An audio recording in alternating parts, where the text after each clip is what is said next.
Welcome to Mishika classes. Our today's topic is the earliest people, and this is our chapter number 2 of class 6 history, and this is our class 3 of this particular chapter. And today we are come to know that how do we come to know about the early people. If you like the video, please like it, share it, and subscribe my channel. How do we come to know? हमें कैसे पता चला? By the archaeological evidences. जो भी हमें बचे हुए अवशेष मिले हैं उनसे हमें ये सब चीजें पता चली हैं. Objects that was used by them, they are found. जो चीजें वो यूज करते थे वो अब हमें मिली है. अब उनकी हमने क्या यूज किया? एनालिसिस की गई. Through the analysis of those objects we come to know what they do. उससे हमें पता चला कि वो लोग क्या करते थे. तो कौन कौन से ऑब्जेक्ट्स हैं जो हमें मिले हैं? What are the name of those objects? The tools they are using, कौन से वो tools थे? They were using the tools made up of stones, wood, bone. Stones के यूज टूल्स होते थे, वुड के और बोन्स के यूज करते थे वो टूल्स. और इनका यूज क्या था, क्या काम था इनका टूल्स का? They cut the meat and the bone. वो मीट को कट करने में, बोन्स को कट करने में इसका यूज करते थे. They scrape the bark of the trees. इनकी जो पेड़ों की छाल होती है, जो स्टेम्स के ऊपर की जो कवरिंग होती है, उसको वो स्क्रैप आउट करने के लिए, छीलने के लिए उसका यूज करते थे. नेक्स्ट है scraps the hides of the animals.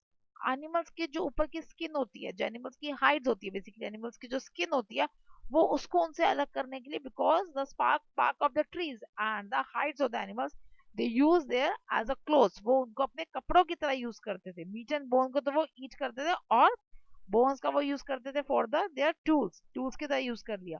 They chop the fruits and roots. Roots को भी चॉप करके वो ईट करते थे और फ्रूट्स का भी यूज करते थे. तो इस तरीके से जो है वो स्टोन्स का, वुड्स के, बोन्स का जो है यूज अलग अलग करते थे. नाउ क्वेश्चन अराइजेस, हमने ये पढ़ लिया कि वो क्या यूज कर रहे थे. Now where do they live? वो कहाँ रहते थे? They live near the sources of the water. जहां पर भी पानी था वो लोग वहां रहते थे. सेकेंड रीजन क्या था? देखते थे वो कि रहने के लिए पानी तो चाहिए चाहिए. Where the good qualities of stones are easily available. जो अच्छी क्वालिटी के स्टोन्स है, जो जल्दी टूटे नहीं, शार्प ही दो, बन लो, मतलब जिनको जैसा देखा वैसा ही वो यूज कर ले, इस तरह की जो अच्छी क्वालिटी के स्टोन्स जहाँ पर उनको आसानी से मिल जाए, वो वहां रहते थे. Secondly they live in the inside the caves and the rocks. जो केव्स और रॉक्स को वहां पर रहते थे, because they can hide themselves from the cold temperature. Cold temperature से वो बचा सकते थे, स्केरी एनिमल से अपना को बचा सकते थे. तो this type of places they use for their habitat. वो इस तरह की जगह को वो अपने हैबिटेट के लिए चूज करते थे. अब बात आती है कि जहां पर वो रहते थे, जहां पर वो काम करते थे, what that place is called.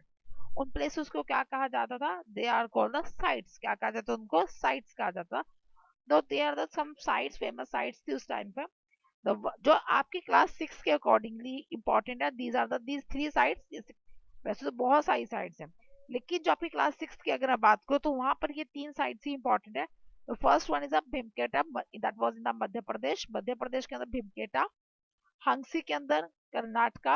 And Kurnool लेक जो केव्स है, that was the Andhra Pradesh. तीनों की अपनी स्पेशलिटीज है, जिसकी वजह से क्लास 6 में ये इंडल्ज करी गई सिलेबस में. तो व्हाट आर द, इससे पहले हमें पता होना चाहिए कुछ टर्म्स का मतलब. तो first is the factory sites. Factory sites किसे कहते हैं?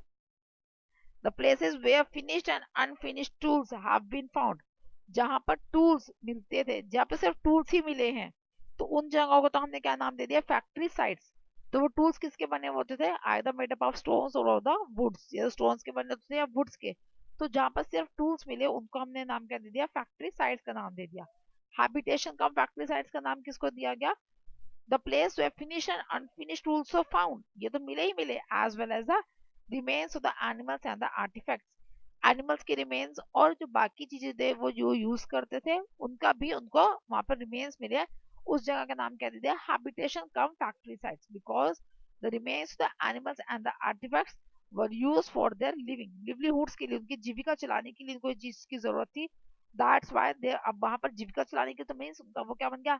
हैबिटेट प्लेस बन गया, रहते थे वहां पर वो. तो उस जगह का नाम क्या दिया? Habitation cum factory site. Factory sites का नाम क्यों दिया?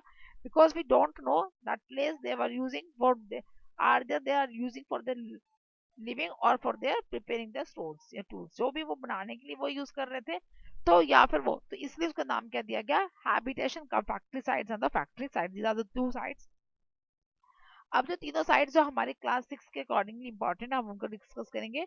The first one is the Bhimbetka. That was in the Madhya Pradesh.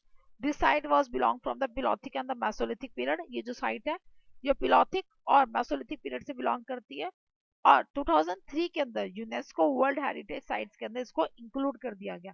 It was included in the UNESCO world heritage site in the year 2003. और ये जगह क्यों इंपॉर्टेंट है? Because the place here we found the rock paintings. यहाँ पर rock paintings मिली है. Because of that तो यूनेस्को ने वर्ल्ड हेरिटेज साइट जो इसके कैटेगरी है उसके अंदर इसको डाल दिया और इसको प्रिजर्व करके रख लिया ताकि इसका नुकसान ना पहुंचाया जा सके. Next is Hampi, that was in the Karnataka. Hampi है कर्नाटका में. This site is belong from the palaeolithic period. ये साइड जो फिलोथिका पीरियड से बिलोंग करती है. ये प्लेस को क्या कहा गया? It was known as the habitation cum factory site.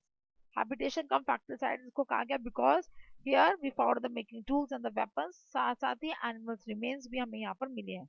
The place is look like a mini museum. इसको एक छोटा सा म्यूजियम की तरह आजकल कंसीडर किया गया. इसको इस तरह प्रिजर्व करके रखा गया जो टूल्स और वेपन्स मिलेंगे that it looks like a mini museum. Next one is next one is the Kurnool caves. Kurnool caves कहाँ पर मिली है? आंध्र प्रदेश में. This site is from the palaeolithic period. ये भी पैलोथिक पीरियड में थे. यहाँ पर जो चीज मिली that was the traces of the ash. राख के कुछ पार्ट्स मिले हैं which proves that the people lived here discovered the fire. जो इससे ये चीज प्रूव होती है कि जो भी लोग यहाँ रहते थे उन्होंने फायर की इन्वेंशन कर दी थी, फायर की डिस्कवरी कर चुके थे. They know about the fire. वो फायर के बारे में जानते थे. In next class we are going to discuss about the discovery of the fire. अब अगली क्लास के अंदर हम फायर की डिस्कवरी के बारे में जानेंगे. If you like the video please like it, share it and subscribe my channel. Thank you.